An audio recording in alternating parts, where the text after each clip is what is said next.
This one's also going to sound real icky to start, but it's going to be really clear as we go through. The idea is to crush your enemy totally. Do not give them a chance to stab you in the back. If you have determined that you have no need of them or their services and you want them away from you and out of your life, you need to not leave loose ends to the best that you can. Now, I'm going to be really clear on what I mean. I'm not advocating for violence. I'm not advocating for cruelty. I'm not advocating for any kind of revenge fantasies that can go ahead and come about when you think about this in plain terms. But the idea is that you don't leave loose ends. Why? Because a lot of times half measures will invite some kind of retaliation. And I've got a story about this, about the first year of business for our game store here. So I had a husband and wife that were general manager and assistant manager. And when I hired them, I did not realize that the wife was a nutcase.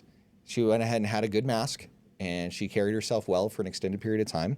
And at some point, the mask slipped, and she was no longer under our employ. And I thought that the husband could go ahead and kind of rein things in. Turns out that was not the case. And over a period of time, the wife kept going ahead and manipulating things in the business in such a way, even though she was no longer an employee of the business, that by leaving that loose end, there were a lot of heartaches that I dealt with that I did not need to. Had I correctly assessed who was in the driver's seat of that relationship. I had mistakenly made the assumption that he was in the driver's seat, but it turned out that she was in the driver's seat manipulating him the whole time. And he was complicit in it, but that's just what it was. And it came to a point where there was an actual legal case, because after things had progressed and he needed to not be part of the business any longer, stuff happened after he was terminated, and it led to a felony charge on his end. And it was kind of a rough deal, and it sucked. But sometimes you need to go ahead and call the authorities for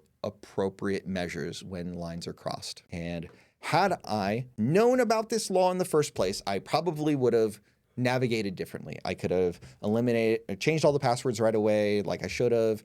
I could have fired both of them at the same time and then just taken on the general manager role for a couple of months while I could go ahead and find and hire a new one during that period of time. There was any number of other ways I could have handled it that I failed to, but have learned from since.